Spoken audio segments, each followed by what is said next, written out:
मोक्षमार्गस्य नेतारम् भेत्तारं कर्मभूभृताम् ज्ञातारं विश्वतत्त्वानाम् वन्दे तद्गुणलब्धये वन्दे तद्गुणलब्धये।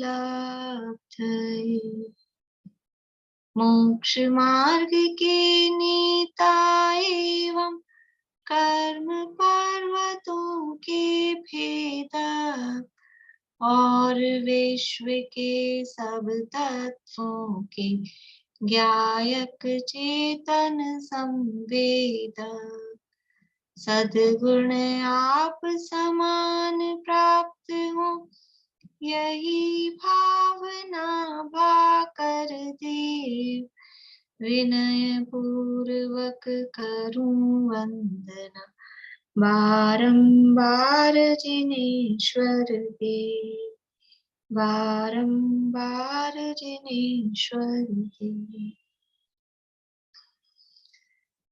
सूत्र पाठ करेंगे।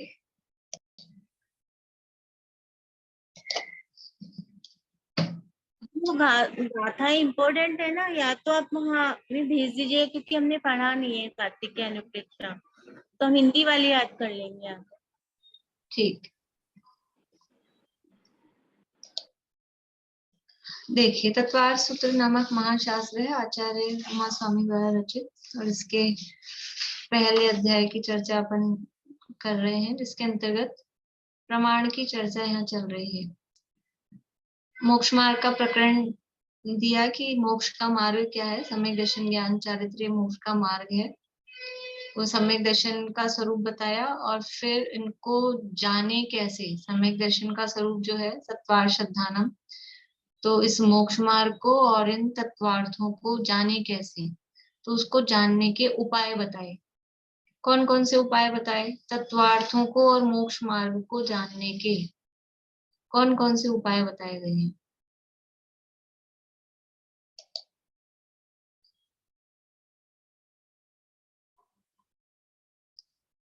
रजनी जी। निक्षेप बताए, नाम, स्थापना, द्रव्य और भाव, 4 प्रकार के निक्षेप। और उसके बाद निर्देश, स्वामित्व, साधन, स्थिति, अधिकरण और विधान ये बताए। फिर सत्य, संख्या, क्षेत्र, स्पर्शन, कालांतर, भाव, अल्प, बहुत, ये सारे मिला के निर्देश, स्वामित्व, साधना, अधिकरण, स्थिति, नहीं, कुल कितने? 20 बताए। तो 6 और 8 14 और 4 18 ही हुए ना। और 2 वो प्रमाण और न्याय। हाँ, प्रमाण और न्याय, ठीक है। इस तरह से ये 20, इसको अनुयोग भी बोल सकते हैं, 20 प्ररूपणा भी बोल सकते हैं, 20 उपाय पदार्थों को जानने के बताए। और उनमें से मुख्य उपाय क्या है? मुख्य उपाय है प्रमाण और न्याय। तो उस प्रमाण और न्याय की चर्चा फिर इस पूरे अध्याय में की है, और उसमें से भी प्रमाण की चर्चा पूरे अध्याय में चल रही है। प्रमाण क्या है? प्रमाण क्या है दीपिका जी? है सम्यक ज्ञान। सम्यक ज्ञान। और यहाँ सूत्र के रूप में मति श्रुतावधि मनः परे केवलानि ज्ञानम्। केवलानि ज्ञानम तत्प्रमाण, ये प्रमाण है। मति श्रुत अवधि मन परे और केवल ज्ञान, ये 5 ज्ञान, ये पांचों सम्यक ज्ञान है, और ये सम्यक ज्ञान प्रमाण है।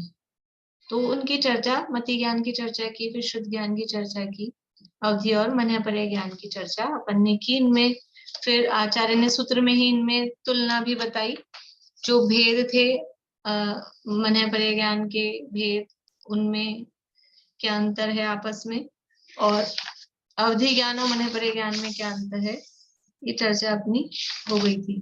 कुछ बाकी रहा था क्या आप लोगों को ध्यान है कि ये अवधि मन परे ज्ञान में अंतर हो गया था क्या, या रह गया था? हो गया था ना, अवधि और मन परे ज्ञान में भी अंतर। तो अब अपनी चर्चा ये पढ़ भी लिया था, पढ़ लेते, मेरे ख्याल से पढ़ा नहीं था इसमें से।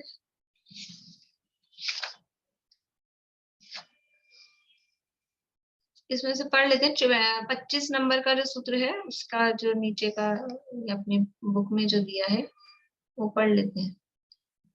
अवधि और मन परे ज्ञान में अंतर। विशुद्धि क्षेत्र स्वामी विषयभ्यो वधि मनः पर्ययो। पेज नंबर नहीं है, वो हेडिंग से आप नंबर आएगा तो 58 नंबर पेज है, पर डला हुआ है नहीं इसमें। मैम ये शायद पढ़ लिए थे, अपने 26 नंबर सूत्र पे स्टार्ट कर दिए थे। 26 सूत्र स्टार्ट कर दिया था।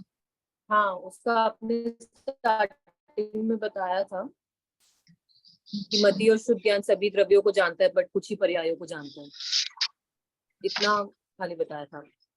ठीक है,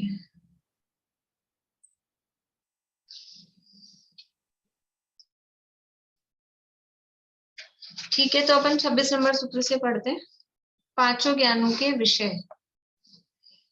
यद्यपि अब यहाँ केवल, हाँ ये पढ़ा था अपन ने, यहाँ केवल ज्ञान की चर्चा प्रसंग प्राप्त है, तथापि 10वें अध्याय में मोक्ष तत्वार्थ की चर्चा में केवल ज्ञान का स्वरूप विस्तार से स्पष्ट होगा ही, इसलिए यहाँ उसे छोड़कर पांचों ज्ञानों के विषय के संबंध में विचार करते हैं। पांचों ज्ञानों के विषय यानी पांचों ज्ञान किस किस को जानते हैं, किस ज्ञान का क्या विषय। विषय मतलब वो किसको जानेगा।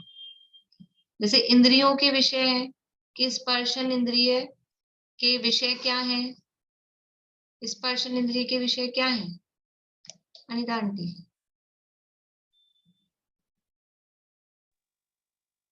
ठंडा गरम हल्का भारी फीका चिकना और कठोर नरम। कठोर नरम। हल्का भारी रूखा चिकना ठंडा गरम कठोर नरम, ये स्पर्शन इंद्रिय के विषय हैं। इसी को जानेंगे। स्पर्शन इंद्रिय से मीठे का ज्ञान हो सकता है क्या? वो एक अलग बात है कि अपन उसको चाशनी है चिपचिपा देखा तो अपने को वो ये जो अपने 12 प्रकार के ज्ञान अपन ने देखे थे उसमें आएगा, वो एक अलग चीज है। लेकिन स्पर्श करके आप ये वस्तु मीठी है ऐसे स्पर्श से नहीं पता लगता है। ये वस्तु काली है कि सफेद है ये स्पर्श से नहीं पता लगता है, वो नेत्र इंद्रिय का विषय है। तो अलग अलग इंद्रियों के विषय है, समझ में आया? तो ऐसे ही ज्ञान के भी विषय अलग हैं। तो मति और शुद्ध ज्ञान का विषय वो अलग है, अवधि ज्ञान का विषय अलग है, मन परे ज्ञान का, केवल ज्ञान का, इनके सबके विषय अलग अलग हैं। तो सबसे पहले मति शुद्ध ज्ञान के विषय की बात यहाँ की थी। 26 नंबर का सूत्र है, मति श्रुतियोर निबंधो द्रव्येषु सर्व पर्यायेषु। मति श्रुतियोर निबंधो द्रव्येषु सर्व पर्यायेषु। तो संधि विच्छेद इसका देखा था अपन ने।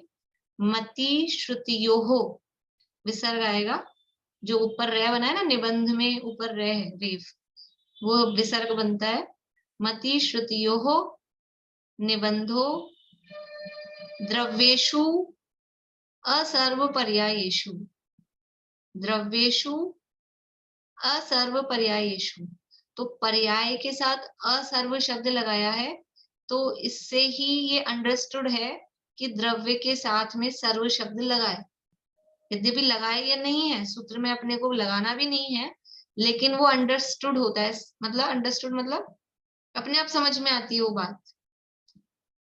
तो क्योंकि असर्व अगर वहां पे भी होता सर्व सर्व एक साथ तो कुछ भी नहीं लिखते, और दोनों जगह असर्व होता तो पहले शुरू में लगा देते असर्व द्रव्य पर्यायेषु।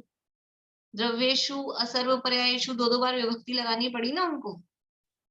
तो इसलिए मति और श्रुत ज्ञान का निबंध यानी उनके विषय का संबंध द्रव्येषु यानी सर्व द्रव्यों से, सभी द्रव्यों से, और असर्व पर्यायेषु लेकिन उनकी कुछ पर्यायों से है। यानी मति और श्रुत ज्ञान सभी द्रव्यों को जानते हैं और सभी द्रव्यों की कुछ पर्यायों को जानते हैं। पर्याय सभी नहीं जानते, द्रव्य तो सब जानते हैं लेकिन पर्याय सारी नहीं जानते। ये मति और शुद्ध ज्ञान का विषय यहाँ पर बताया था। तो सभी द्रव्यों को मति शुद्ध ज्ञान किस प्रकार जानता है? मति शुद्ध ज्ञान किन किन जीवों को है? कि सभी संसारी जीवों को मति शुद्ध ज्ञान है, तो सभी द्रव्यों को जानते हैं कि हर ही चीज सब द्रव्यों को जानेगा, जरूरी नहीं है। एक इंद्रिय है वो 6 द्रव्यों को जानता है क्या? एक इंद्रिय 2 इंद्रिय आदि नहीं जान पाएंगे, लेकिन हम सैनी पंचेंद्रिय हैं, हम सभी द्रव्यों को जानते हैं कि नहीं जानते हैं? सभी द्रव्य जानते हैं? नहीं जानते सुनीता आंटी? धर्म द्रव्य होता है, नहीं जानते आप?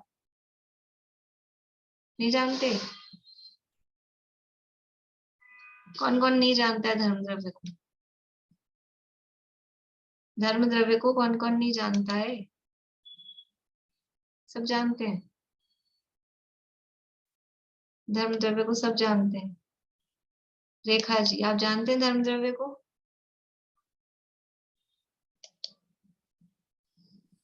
धर्म जो होता है जो कि धर्म जो सहायक होता है, धर्म में जो कि गति में सहायक होता है, वो धर्म द्रव्य होता है। बढ़िया। जो गति में सहायक होता है वो धर्म द्रव्य होता है, ऐसा अपन जानते हैं कि नहीं जानते? तो धर्म द्रव्य को जानते हैं कि नहीं जानते? काल द्रव्य को जानते हैं कि नहीं जानते? काल द्रव्य को जानते हैं? कैसे जानते हैं? काल द्रव्य को कैसे जानते हैं? आभा जी, जानते हैं आप काल द्रव्य को? काल द्रव्य समय हो गया। समय हो गया भी पता हो, हम जान रहे ना 2:56 हो गए। नहीं मतलब ये भी व्यवहार काल है ना, इसको हाँ। जान रहे कि नहीं जान रहे? जान रहे, ये व्यवहार काल की पर्याय हैं ये सब जो अपन समय बोलते हैं। आज कितनी तारीख है? 15 जून है, थर्सडे है, तो ये सब व्यवहार काल की ही अवस्थाएं इस रूप में भी जान रहे हैं। और दूसरे रूप से कैसे जानते हैं काल द्रव्य को? वर्तमान काल, भविष्य काल। हाँ, वो सब व्यवहार काल में आ गए, ठीक है। और दूसरे रूप में कैसे जानेंगे व्यवहार काल को, काल द्रव्य को? बोलिए वर्षा जी। निश्चय काल से जानेंगे, निश्चय से। कैसे? हाँ, अनुमान से, आगम से। हाँ, तो आगम से यानी क्या जानते हैं? जैसे इन्होंने कहा ना चलने में सहायक होता है वो धर्म द्रव्य, ऐसा जानते हैं। तो ऐसे ही काल द्रव्य को कैसे जानते हैं? चलिए सुमन जी बोलिए।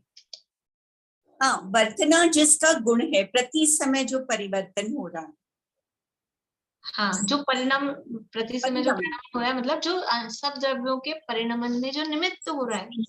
हर द्रव्य में परिणमन हो रहा है कि नहीं हो रहा है? हर समय हमको द्रव्यों में चेंजेस दिखाई देते हैं कि नहीं दिखाई देते हैं? तो द्रव्यों में चेंजेस दिखाई दे रहे हैं, ये कैसे? इससे अपने को क्या दिख रहा है? इससे हमको काल द्रव्य का अनुमान होता है, वो काल द्रव्य दिखाई देता है। हम काल द्रव्य को जानते हैं कि जो सब द्रव्यों के परिणमन में निमित्त है वो काल द्रव्य है। इसी तरह से आकाश द्रव्य या धर्म द्रव्य, इनको भी जानते हैं। बाकी पुद्गल तो दिखते ही हैं, पुद्गलों को तो जानते हैं कि नहीं जानते हैं? पुद्गलों से तो अच्छा परिचय है अपना अनादिकाल का। और जीव से, जीव को कौन कौन जानता है? जीव को सुधा जी जानते हैं आप? जानते हैं लेकिन पहचानते नहीं है। जीव को जानते हैं, कैसे जानते हैं? खुद का अपने शरीर में चेतन अलग है, शरीर अलग है, शरीर पुद्गल है। वो खुद को छोड़ो तो और जीवों को जानते हो कि नहीं जानते आप? हाँ, सब जीव है, संसारी जीव, एक इंद्रिय जीव है, बे इंद्रिय, पचेंद्रिय, सेनी पचेंद्रिय। हाँ। ऐसे जीवों को भी जानते, भले ही जीव आंख से दिखाई नहीं देता है। जैसे धर्म आकाश काल द्रव्य आंख से दिखाई नहीं देते, लेकिन उनके स्वरूप से अपन जानते हैं। ऐसे ही जीव भी आंख से नहीं दिखाई दे रहा, ना अपना ना दूसरों का, लेकिन फिर भी चींटियां हो रही है बहुत सारी, तो हम बोलते हैं देखो जीव है। कोई अपना सामान था, दाल कुछ था समझ लो, फिर इसमें जीव हो गए, तो हम जीव को भी इस तरह से जानते हैं। तो 6 द्रव्यों को, ये मति शुद्ध ज्ञान धारी है हम, और ये मति शुद्ध ज्ञान में 6 द्रव्य जानने में आ रहे हैं, लेकिन उनकी सभी पर्याय नहीं जानने में आ रही। जो पर्याय जानने में आ रही है वो कौन सी है? कि वो स्थूल अवस्थाएं, स्थूल रूप से अपन जान पा रहे हैं।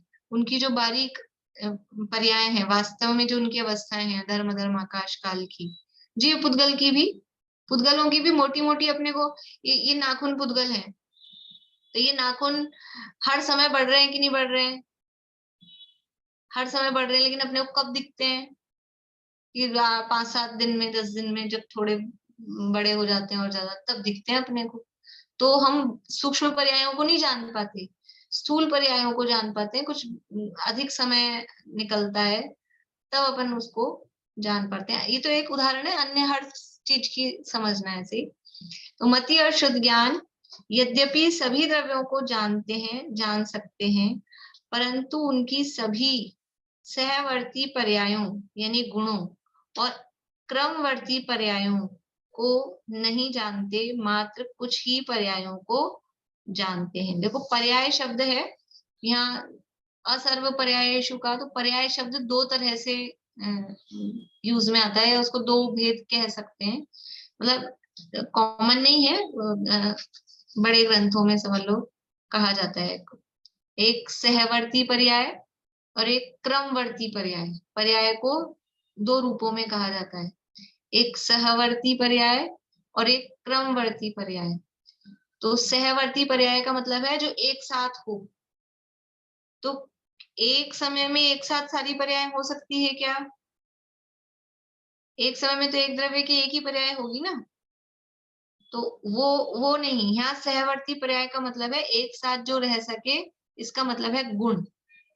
तो गुणों को पर्याय की फॉर्म में कहते हैं, तो उसको सहवर्ती पर्याय कहते हैं कि सारे गुण एक साथ रह सकते हैं कि नहीं रह सकते हैं। द्रव्य में सारे गुण एक साथ रहते ही हैं, सकने की क्या बात है। ऐसे होता है आज ज्ञान गुण है, फिर कल दर्शन गुण होगा, जैसे अपन क्षमा मार्दव आर्जव में करते हैं, आज क्षमा का दिन, कल मार्दव, फिर आर्जव, तो वो तो अपन करते हैं एक एक दिन। वो तो सभी एक साथ ही है। 10 धर्म पहले दिन से ही, पहले दिन मतलब जिस दिन धर्म प्रकट हुआ जीवन में, तब से ही 10 धर्म है। ऐसे ही गुण वो सब एक साथ रहते हैं, तो गुणों को कहते हैं सहवर्ती पर्याय। कुछ ज्यादा नहीं समझ आया तो इतना समझ लेना, सहवर्ती पर्याय इज इक्वल्स टू गुण।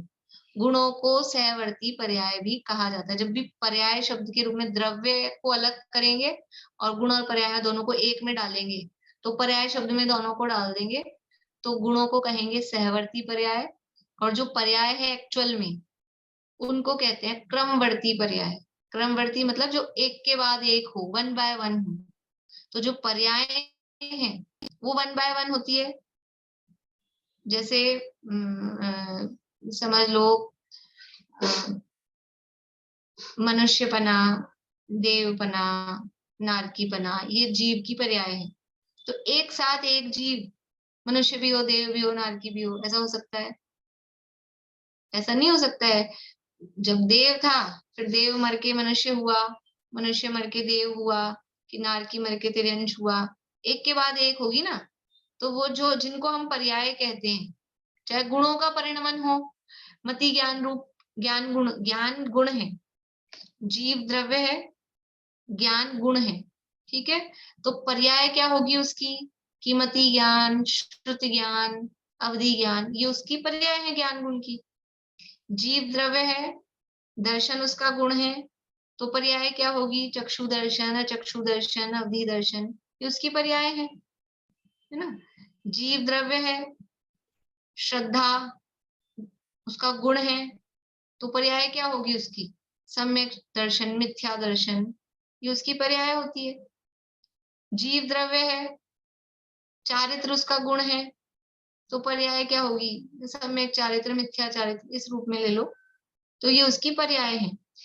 तो जीव द्रव्य में ये ज्ञान, दर्शन, चारित्र, ये गुण एक साथ एक समय में रह सकते हैं, लेकिन उसी समय सम्यक दर्शन भी हो, उसी समय मिथ्या दर्शन भी हो। ऐसा हो सकता है क्या? ऐसा नहीं हो सकता। वो एक समय में एक ही पर्याय होगी, तो उसको बोलते हैं क्रमवर्ती। इसी समय मति ज्ञान भी हो, इसी समय केवल ज्ञान भी हो, ऐसा हो सकता है क्या? जिस समय मति शुद्ध ज्ञान है, मति ज्ञान है एक लो, और उसी समय केवल ज्ञान हो, ऐसा हो सकता है क्या? कि नहीं हो सकता। एक समय में एक ही पर्याय होगी, ठीक है। जिस समय चक्षु दर्शन हो रहा है उसी समय चक्षु दर्शन हो जाए, उसी समय अवधि दर्शन हो जाए, उसी समय केवल दर्शन हो जाए, ऐसा हो सकता है क्या? ऐसा नहीं होगा। तो वो जो क्रम से होती है उसे क्रमवर्ती पर्याय कहते हैं, वो तो है पर्याय। और जो एक साथ रहते हैं वो गुण होते हैं, उन गुणों को सहवर्ती पर्याय शब्द से कहा जाता है। ठीक है। मति और शुद्ध ज्ञान यद्यपि सभी द्रव्यों को जानते हैं, जान सकते हैं, परंतु उनकी सभी सहवर्ती पर्यायों को और क्रमवर्ती पर्यायों को नहीं जानते। यानी अब हम द्रव्यों को तो जान लिया हमने, 6 द्रव्य, जीव, पुद्गल, धर्म, अधर्म, आकाश, काल, 6 द्रव्य होते हैं, ये हमने जान लिए। उनकी संख्या जान ली, जीव अनंत, पुद्गल अनंत अनंत, धर्म अधर्म आकाश एक एक, और कालाणु असंख्यात, संख्या भी जान ली, प्रदेश भी जान लिए। लेकिन गुण, गुण बताओ, जीव में कितने गुण होते हैं? जीव में कितने गुण होते हैं?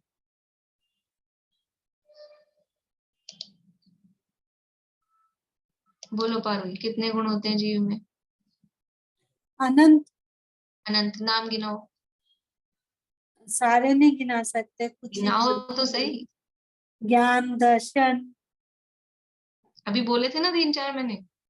ज्ञान, दर्शन, श्रद्धा, चारित्र। सुख, वीर्य। ठीक है। और 5-7 और मान लो गिना देंगे। तो अनंत गुण होते हैं, इतना अपन ने जाना। लेकिन अनंत गुणों को बस अनंत संख्या रूप में जान पा रहे हैं अपन, लेकिन अनंत को जान नहीं सकते। 3-4 पुद्गल के गुण बताओ। पुद्गल में गुण कितने होते हैं रश्मि जी? पुद्गल में कितने गुण होते हैं? पुद्गल में भी अनंत ही होते हैं। फिर गिनाइए। अनंत होते हैं। ये तो 20 तो वैसे होते हैं, स्पर्शन, रसन, घ्राण, चक्षु, ये तो 20 होते ही हैं। ये 20 हैं कि ये 20 है गुण? स्पर्शन टोटल मिला के 20 हो जाते हैं ना? नहीं, 20 गुण नहीं है, 20 तो पर्याय हैं।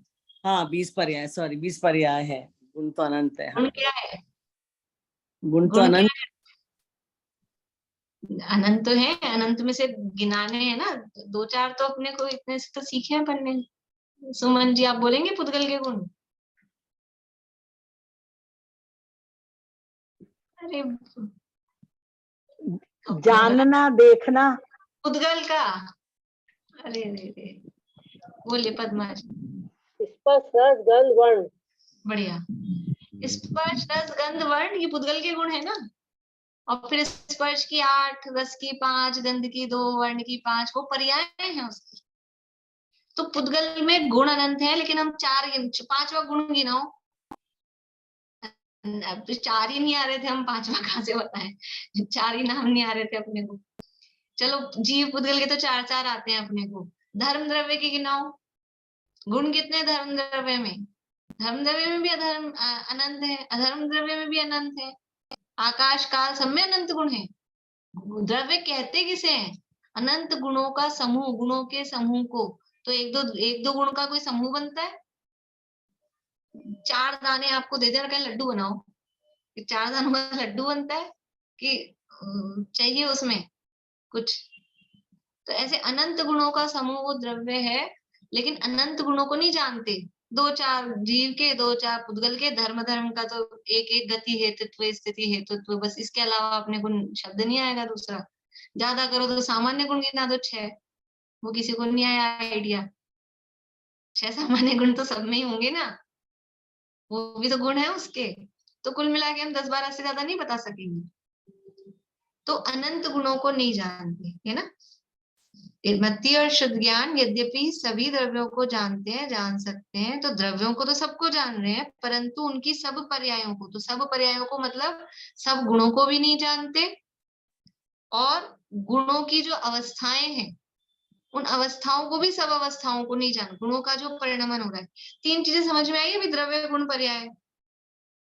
जैसे अभी 3 बताए थे ना, जीव द्रव्य, ज्ञान, दर्शन, सुख, वीर्य, श्रद्धा, चारित्र, ये है उसके गुण। फिर ज्ञान की मति ज्ञान, शुद्ध ज्ञान, अवधि ज्ञान, ये उसकी पर्याय। दर्शन की चक्षु, अचक्षु, अवधि केवल, ये उसकी पर्याय। श्रद्धा की सम्यक श्रद्धा, मिथ्या श्रद्धा, ये उसकी पर्याय। पुद्गल में पुद्गल द्रव्य, स्पर्श, रस, गंध, वर्ण, ये उसके गुण। फिर स्पर्श की 8, रस की 5, ये उनकी पर्याय। ये 3 चीजें क्लियर समझ में आ रही है कि नहीं आ रही आप लोगों को? ये 3 चीजें हैं। तो द्रव्यों को तो सबको जान रहा है मतिश्रुत ज्ञान, लेकिन ये जो इधर गुण और पर्याय है ना, और इन दोनों को इसलिए एक शब्द में कह दिया पर्याय। तो पर्याय का अर्थ क्या निकालना, गुण भी और पर्याय भी। पर्याय शब्द का अर्थ गुण कैसे निकालेंगे कि गुणों को सहवर्ती पर्याय कहते हैं, इसलिए पर्याय शब्द के अर्थ में गुण भी उसमें से अर्थ निकाला। तो सब गुणों को नहीं जानते हम 4 गुणों के नाम बोलने में भी हमारे पसीने छूट रहे हैं। तो सब गुणों को नहीं जान रहे और सब पर्यायों को, उन गुणों की भी, जब गुणों को ही सबको नहीं जान पा रहे तो फिर उनकी क्या क्या अवस्थाएं हो रही हैं, जो बारीक पर्याय हो रही हैं उनको भी नहीं जान सकता। तो मतिश्रुत ज्ञान सब द्रव्यों को, लेकिन उनकी असर्व पर्याय, कुछ गुण और उसके कुछ पर्याय। असर्व पर्याय का मतलब कुछ गुण और कुछ पर्यायों को जानते। मति और शुद्ध ज्ञान यद्यपि सभी द्रव्यों को जानते हैं, जान सकते हैं, परंतु उनकी सभी सहवर्ती पर्यायों यानी गुणों और क्रमवर्ती पर्यायों को नहीं जानते, मात्र कुछ ही पर्यायों को जानते हैं। इस प्रकार मति ज्ञान और शुद्ध ज्ञान का विषय सभी द्रव्यों की असर्व यानी कुछ पर्याय हैं। तो आपसे ये पूछेंगे कि यहाँ असर्व पर्याय में क्या लेना, तो असर्व पर्याय का मतलब है कुछ गुण और कुछ पर्याय। ठीक है, असर्व पर्याय को जानते हैं, इसका मतलब उनके सभी गुणों को नहीं जानते, कुछ गुणों को जानते हैं और कुछ पर्यायों को जानते हैं। जैसे धर्म धर्म आकाश काल के 6 तो सामान्य गुण समझ लो, और एक गति हेतुत्व स्थिति हेतुत्व, तो अपन 7 से ज्यादा 8वां नहीं बता पाएंगे। जीव पुद्गल में 6 सामान्य गुण और 4 ये 10 समझ लो, बस इतने बता पाएंगे। और तो थोड़ा ज्यादा स्वाध्याय करेगा 5-10 और बता दीजिए, इससे ज्यादा नहीं बता पाएंगे। तो कुछ ही गुणों को जानते हैं, और वो कुछ गुणों को जान रहे हैं, वो भी पर्याय शब्द में उसको ग्रहण किया है, क्योंकि गुणों को सहवर्ती पर्याय कहते हैं। ठीक है,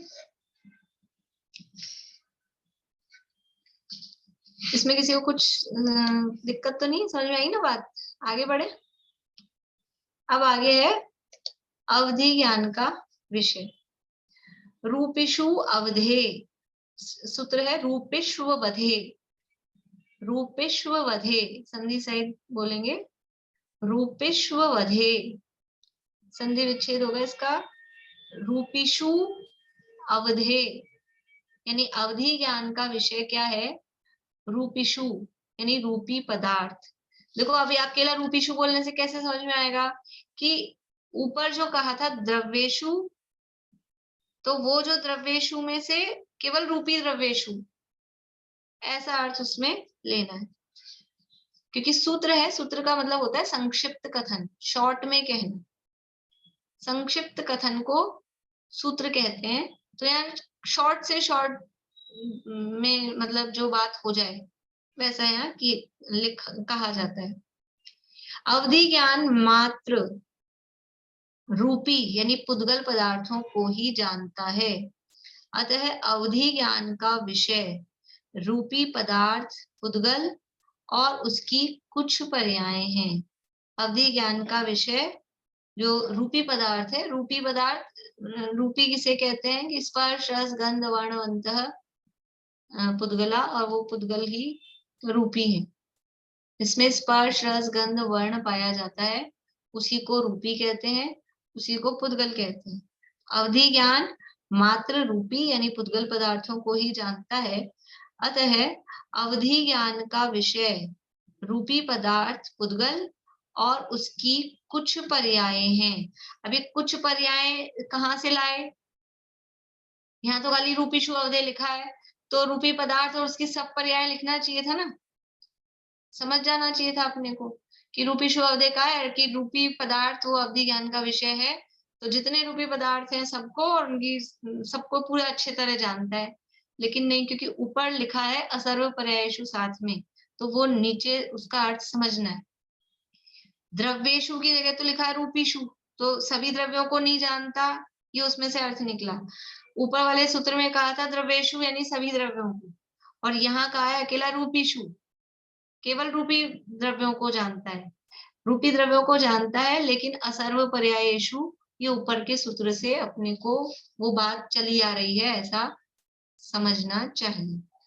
ठीक है, तो अवधि ज्ञान मात्र छहों द्रव्यों में से केवल रूपी द्रव्य को जान रहा है, पुद्गल द्रव्य को जान रहा है, और पुद्गल को भी उसकी सभी पर्याय। तो फिर वही पर्याय शब्द का क्या अर्थ करना, पर्याय शब्द का क्या अर्थ करना, सभी पर्यायों को नहीं जानता। अवधि ज्ञान रूपी पुद्गल द्रव्य को जानता है, लेकिन उसकी सभी पर्यायों को नहीं जानता। तो सभी पर्यायों का क्या अर्थ करना, बोली विनीता आंटी। हाँ जी, सभी सैवर्त्य क्रमवर्ती अर्थात गुण पर्यायों को सबको नहीं जानता। बहुत बढ़िया, सभी सैवर्ती पर्यायों को भी नहीं जानता, सभी क्रमवर्ती पर्यायों को भी नहीं जानता, यानी सभी गुण और सभी पर्याय। तो अवधि ज्ञान पुद्गल को जानता है, लेकिन पुद्गल में क्योंकि अनंत है ना, अनंत अनंत गुण है।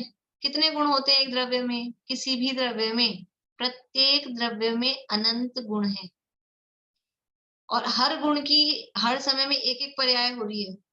तो वो एक एक पर्याय हर समय में हो रही है, तो पर्याय भी कितनी हो गई, पर्याय भी कितनी हो गई, वो भी अनंत हो गई ना। हर गुण की समझ लो, ऐसा समझो कि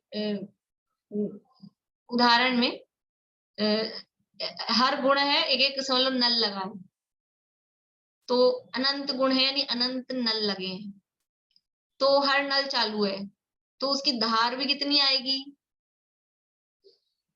वो भी अनंत ही आएगी। मतलब जितने नल हैं, तो जितने गुण हैं, हर गुण के एक समय में एक पर्याय हो रही है, तो वो पर्याय भी अनंत हो गई।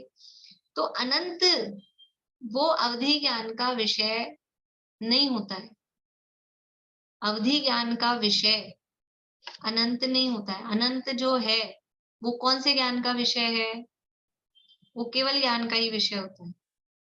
ठीक है, इसलिए अवधि ज्ञान रूपी पदार्थों को जानता है, पुद्गलों को जानता है, लेकिन विशेषता से जानता है, वो अपन ने पढ़ ही लिया है सारा स्वरूप, लेकिन फिर भी उसके सारे अनंत गुणों को और अनंत पर्यायों को जान ले, ऐसा पॉसिबल नहीं है।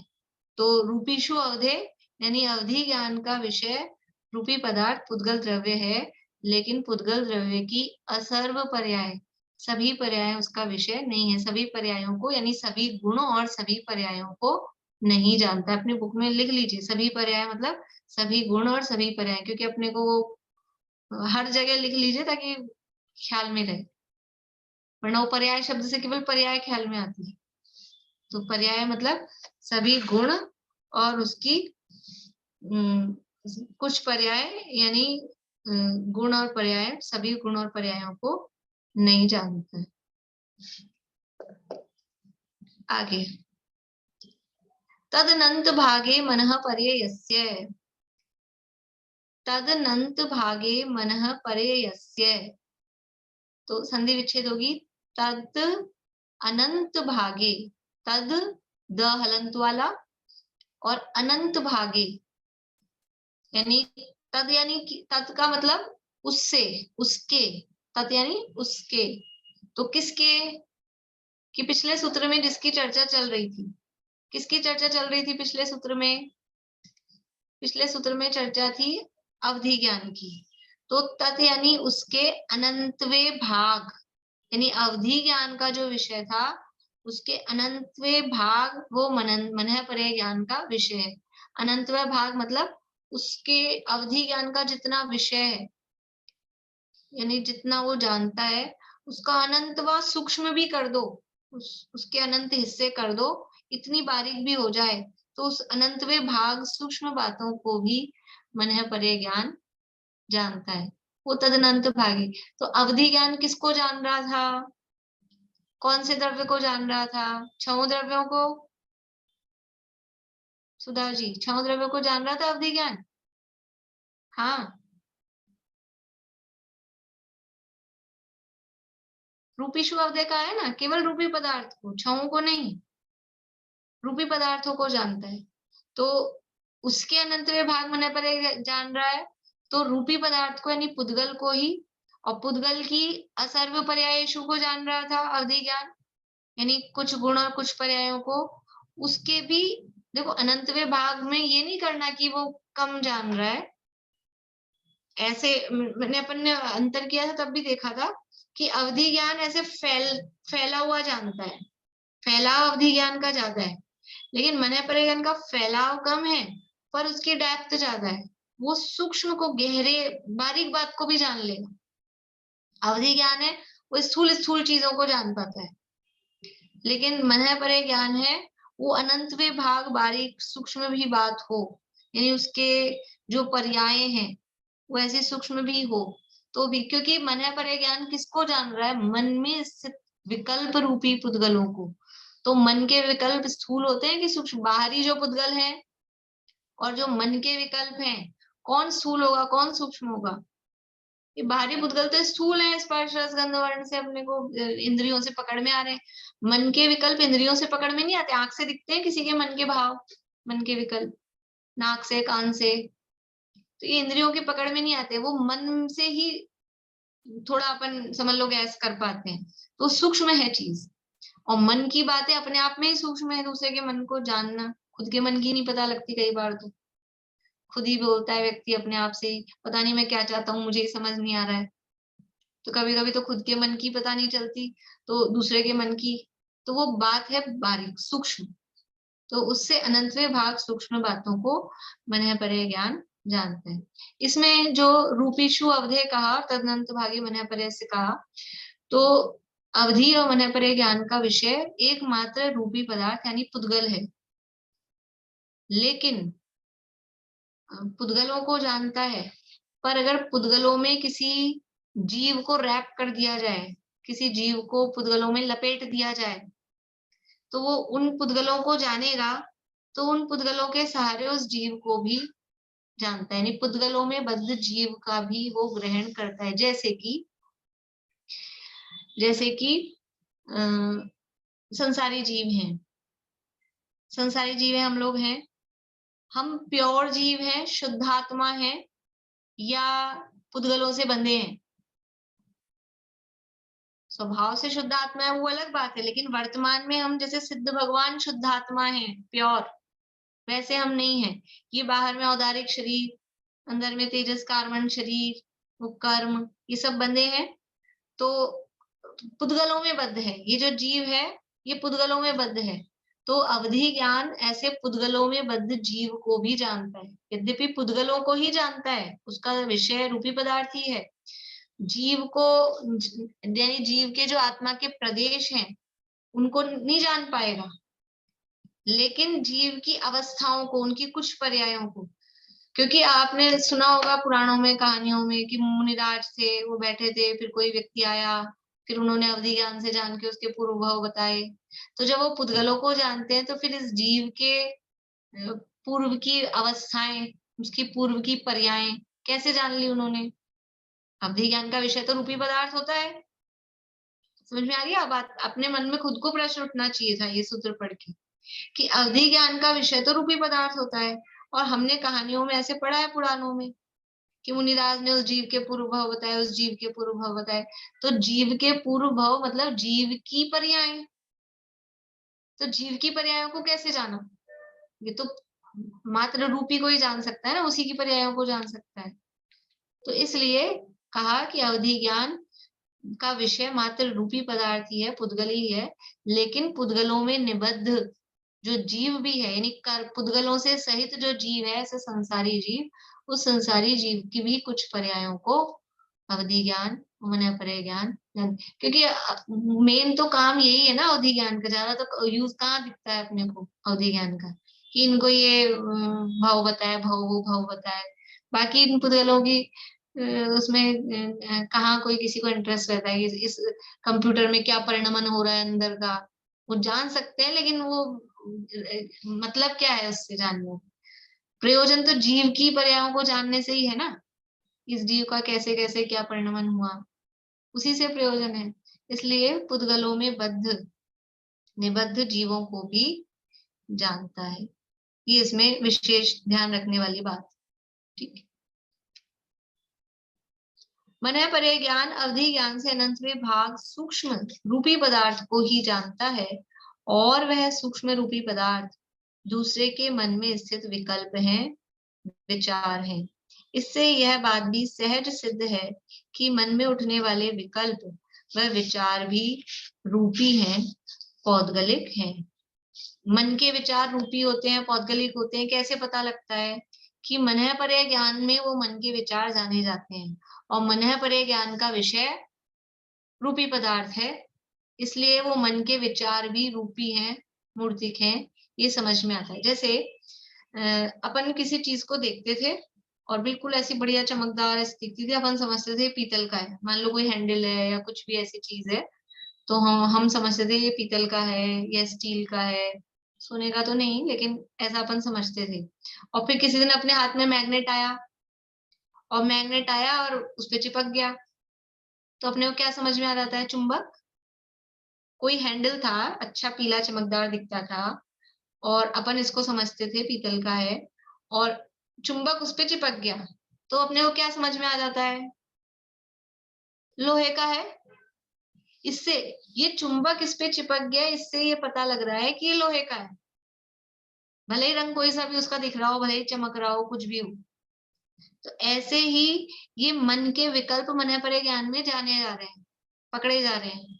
इससे पता लग रहा है कि मन के विकल्प वो रूपी हैं, पौद्गलिक हैं, क्योंकि मन पर्याय ज्ञान का विषय वो रूपी पदार्थ है, पौद्गलिक पदार्थ है। अच्छा, ये जो कहा पुद्गलों में निबद्ध जीवों को भी वो ग्रहण करता है। जैसे समझ लो कि एक प्लास्टिक की जो थैली होती है ना, अपनी सब्जी वब्जी लाने वाली पतली प्लास्टिक की थैली, उसमें बहुत सारे ऑयल पिन्स रखे हैं, बहुत सारे उसमें लोहे की चीजें रखी है, और हमने चुंबक ले गए अपन उसके पास में, तो वो चिपकेगा कि नहीं चिपकेगा? अगर चुंबक छोटा मोटा सा ऐसा ही है तो छोड़ो, थोड़ा पावरफुल अपना मैग्नेट है तो वो चिपक जाएगा, थैली सही थी। तो चुंबक क्या थैली को पकड़ता है, प्लास्टिक को पकड़ता है? प्लास्टिक को आकर्षित करता है चुंबक। प्लास्टिक को अकेली थैली होगी तो नहीं पकड़ेगा, लेकिन वो लोहे में निबद्ध थैली की, थैली में निबद्ध लोहा जो भी कहो, थैली की मतलब लोहे के साथ वो थैली थी, तो उस चुंबक ने उस थैली को भी कैच कर लिया। ऐसे ही अवधि ज्ञान और मन पर्याय ज्ञान, सिद्ध भगवान को जान सकते हैं क्या? उनके आत्मा में क्या परिणमन चल रहा है? सिद्ध भगवान को नहीं जान सकते, क्योंकि वो प्योर शुद्धात्मा है। लेकिन ये संसारी जीव है, कर्मों से सहित है, शरीर से सहित है, तो वो थैली में पैक है, समझ लो। वो तो थैली सहित है, तो वो तो ग्रहण तो लोहे को करता है चुंबक, लेकिन वो थैली भी साथ में ग्रहण होने में आती है। ऐसे ही अवधि ज्ञान और मन पर्याय ज्ञान का विषय रूपी पदार्थ ही है, ये ध्यान रखना। जीव द्रव्य उसका विषय नहीं है, लेकिन क्योंकि वो जीव पुद्गलों में बद्ध होता है, तो वो जीव भी उसका विषय बन जाता है। समझ में आया? इस तरह से ये हो गया अवधि ज्ञान और मन पर्याय ज्ञान। अब है केवल ज्ञान। सर्व द्रव्य पर्यायेषु केवलस्य। सर्व द्रव्य ऊपर अभी तक, अब आया है सर्व द्रव्य, इसका मतलब इससे ऊपर तक के सूत्र में सर्व द्रव्य पर्यायेषु आया है ना, जिससे ऊपर वाले सूत्र में असर्व पर्यायेषु चल रहा था अभी तक। द्रव्य तो ऊपर सर्व कहा, मति शुद्ध ज्ञान के विषय में सर्व द्रव्य कहा, लेकिन अवधि ज्ञान और मन पर्याय ज्ञान के विषय में केवल रूपी द्रव्य कहा। और अब यहाँ पर सर्व द्रव्य और सर्व पर्यायेषु, सर्व शब्द दोनों के साथ लगाना है। बोलिए स्वाति। मैम, इसमें मन पर्याय ज्ञान के पर्यायों का नहीं बताया, उसमें भी वो कुछ ही पर्यायों को जानता है, क्योंकि कुछ लिखा हाँ, कुछ ही पर्याय, कुछ ही पर्याय, तो कुछ ही पर्याय में वो अर्थ भी वही लेना है, कुछ गुण कुछ पर्याय, सहवर्ती और क्रमवर्ती दोनों। अच्छा। सर्व द्रव्य पर्यायेषु केवलस्य, यानी केवल ज्ञान का विषय सभी द्रव्य और उनकी सभी पर्याय। सभी पर्याय मतलब सभी सहवर्ती पर्याय, सभी क्रमवर्ती पर्याय, यानी सभी अनंत गुण, हर द्रव्य और उसके हर द्रव्य के एक एक अनंत गुण, और एक एक गुण की जो जो पर्याय हो रही है, ऐसी अनंत पर्याय। तो सर्व द्रव्य पर्यायेषु, ये वो केवल ज्ञान का विषय। देखो मति और शुद्ध ज्ञान का विषय सर्वद्रव्य कहा, द्रव्येशु का तो सर्वद्रव्य है, लेकिन वो सर्वद्रव्य भी जाति अपेक्षा ही जान पाते हैं अपन। जीव कितने हैं? मति शुद्ध ज्ञान में जीवों को जाना जाता है। तो जीव कितने हैं दुनिया में? अनंत है ना जीव। तो क्या मति शुद्ध ज्ञान में एक जीव को जाना जा सकता है? ये जीव, ये जीव, ये जीव। मति शुद्ध ज्ञान का विषय तो संख्यात ही है, अनंत जाना ही नहीं जा सकता है। तो वो जाति अपेक्षा बस ये जीव है, एक को भी जान लिया तो कह देंगे जीव को जान लिया। इस अपेक्षा से कहा है सर्वद्रव्य। सर्वद्रव्य संख्या अपेक्षा नहीं समझना। मति शुद्ध ज्ञान का विषय सर्वद्रव्य। तो बात बहुत ज्यादा कठिन नहीं है, लेकिन हो सकता है कुछ लोगों को कठिन लग रही हो। लग रही है क्या कठिन? कठिन तो नहीं लग रही? मति और शुद्ध ज्ञान का विषय सब द्रव्य का है, द्रव्येशु, है ना। तो सब द्रव्य का मतलब संख्या अपेक्षा सब द्रव्यों को नहीं जानता है। काउंटिंग में कि अनंत जीव है तो अनंत जीवों को एक एक को जाने, अनंत पुद्गल है तो एक एक पुद्गल को जाने, वो नहीं जानता है। द्रव्येशु यानी सभी द्रव्य, मतलब सामान्य रूप से जाति अपेक्षा जीव, पुद्गल, धर्म, आकाश, काल, कॉमन रूप से। कालाणु असंख्य आते हैं तो एक एक कालाणु को जानते हैं क्या? कि नहीं, ऐसे नहीं जानता। तो सभी द्रव्यों को मति शुद्ध ज्ञान जानता है, वो जाति अपेक्षा समझना। अब यहाँ कहा है सर्वद्रव्य केवल ज्ञान। केवल ज्ञान में भी सब द्रव्य जानने में आ रहे हैं, मति शुद्ध ज्ञान में भी सब द्रव्य जानने में आ रहे हैं। देखो जब अपने को समानता बतानी होती है, अपने समझ लो ज्ञान स्वभाव की महिमा या अपने को जो मिला है उसकी महिमा अपने को लानी हो, तो कहेंगे मेरे ज्ञान में केवल ज्ञान में क्या अंतर है कि वो भी सब द्रव्यों को जानता है, हम भी सब द्रव्यों को जानते हैं, इस अपेक्षा से समान है। जब अपने को ऐसा होता है ना, कभी बच्चा डिप्रेस हो रहा हो, तो जब डिप्रेशन आ रहा हो तो डिप्रेशन दूर करने के लिए बराबरी दिखाते हैं कि देखो तू भी वैसा है, वो भी वैसा है, उसके भी इतने ही है, उसके पास भी ऐसी, तेरे पास भी ऐसा ही है, तो वो बराबरी दिखाते हैं। लेकिन अंतर भी है कि हम तो जान रहे हैं केवल जाति अपेक्षा 6 द्रव्य, और केवल ज्ञान में जाने जा रहे हैं संख्या अपेक्षा सर्वद्रव्य। एक एक अनंत जीव है ना, एक एक जीव अनंत पुद्गल है, एक एक पुद्गल सर्वद्रव्यों को जानता है। तो केवल ज्ञान जाति, जब संख्या अपेक्षा जानेगा तो फिर जाति अपेक्षा तो जान ही रहा है, उसमें तो अलग से कहने की जरूरत ही नहीं है। लेकिन केवल ज्ञान जाति और संख्या दोनों अपेक्षाओं से सब द्रव्यों को जानता है। और सर्व पर्यायेषु यानी सभी जो सहवर्ती पर्याय हैं, यानी सभी गुणों को, और सभी क्रमवर्ती पर्याय यानी जो पर्याय है प्रति समय का जो परिणमन है, एक एक गुण को, उसकी एक एक पर्याय को। और सब पर्याय, तो जो क्रमवर्ती पर्याय होती है वो कितनी होती है द्रव्य में? गुण तो सहवर्ती पर्याय है, वो तो है अनंत, ठीक है। ऐसा होता है क्या कि वर्तमान के अनंत गुण अलग, भूतकाल के अनंत गुण अलग, भविष्य के अनंत गुण अलग, हर बार गुण वही है, त्रिकाल वही रहते हैं अनंत गुण, है ना। गुणों में कुछ वो नहीं है, गुण त्रिकाल उतने ही अनंत वो हैं। भूतकाल में भी वही थे, वर्तमान में भी वही है, भविष्य में भी वही रहेंगे। लेकिन पर्याय हर समय एक एक गुण की एक एक हो रही है। तो भूतकाल में कितनी हो चुकी? एक ज्ञान गुण की। भूतकाल में पिछला जो एक समय था उसमें एक पर्याय, उससे पिछला जो एक समय था उसमें एक पर्याय, उससे पिछला जो एक समय था उसमें एक पर्याय, उससे पिछला जो एक समय था उसमें एक पर्याय। ऐसे करते हुए कितना समय बीत गया है। अनंत काल, काल परावर्तन का समय लेना है। काल परावर्तन में जो हर समय समय समय समय लिया ना, ऐसे एक एक समय की कितनी पर्याय हो गई भूतकाल के पीछे की।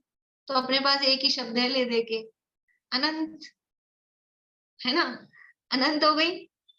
और भविष्य की कितनी होंगी आगे, फिर अगले समय एक, फिर अगले समय एक, फिर अगले समय एक, फिर अगले समय एक, फिर अगले समय एक। तो भविष्य में कितनी पर्याय हो जाएगी? एक गुण की ही, अनंत अनंत। ये भूतकाल वाले अनंत से अनंत गुना ज्यादा, क्योंकि भविष्य बड़ा होता है। तो पर्याय कितनी है? त्रिकालवर्ती, यानी भूतकाल में जो अनंत हो गई है वो, वर्तमान में जो हो रही है वो, और भविष्य में जो होंगी अनंत। एक गुण की 3 काल की इतनी पर्याय है, और गुण है अपने पास लाइन से कितने? अनंत। तो इसकी इधर अनंत, इधर अनंत, फिर दूसरे वाले की इधर अनंत, इधर अनंत, तीसरे वाले की भी इधर अनंत, इधर अनंत, ऐसे करके अनंत गुणों की कितनी पर्याय? मैं थोड़ा अपने को भाव भाषण हो, पता नहीं, मुझे ऐसा लग रहा है, चेहरों से ही कठिन लग रहा है क्या आप लोगों को, लेकिन थोड़ा सा अपन ऐसे बोलते हैं सर्व पर्याय, सर्व पर्याय, लेकिन कितनी सर्व पर्याय? एक एक गुण को आप लो तो एक एक गुण की कितनी पर्याय पीछे हो गई, आगे कितनी होंगी? हर गुण की, एक एक गुण की अनंत अनंत, यानी इसलिए त्रिकालवर्ती शब्द जो अपन परिभाषा बोलते हैं ना केवल ज्ञान की, जो लोकालोक के और तीनों कालों की, तीनों कालों की, इसलिए कि वो पर्याय है, वो तीनों कालों की, भूतकाल की भी, भविष्य की भी, और वर्तमान में एक एक जो एक एक गुण की मिला के अनंत हो रही है वो। ये है सर्वद्रव्य पर्यायेषु केवलस्य। अरे 3:36 हो गए, तो टाइम तो ध्यान ही नहीं दिया। और अपन कल चर्चा करेंगे इसकी, इसमें जो दिया है वो भी, और इस केवल ज्ञान की थोड़ी चर्चा कि क्या केवल ज्ञान की अगाधता है, कितनी विशालता है, इसकी चर्चा अपन करेंगे। अभी चिन्वाणी स्थिति बोलिए दीपिका जी। मतलब मति शुद्ध ज्ञान सभी द्रव्यों को, जाति अपेक्षा सभी द्रव्यों को और उनकी कुछ गुण और कुछ पर्यायों को ऐसे ही अब वो अवधि ज्ञान और मान्य पर्याय ज्ञान में तो केवल पुद्गल आएंगे, तो और उनकी भी कुछ गुण और कुछ पर्याय। बिल्कुल, बोलिए कुसुम जी। मैं जिनवाणी बोलना चाह रही थी मैडम। जिनवाणी बोलेंगे? ठीक, बोलो। हाँ, स्थिति मैं देख के बोलेंगी। हाँ, देख के बोलेंगे। हाँ।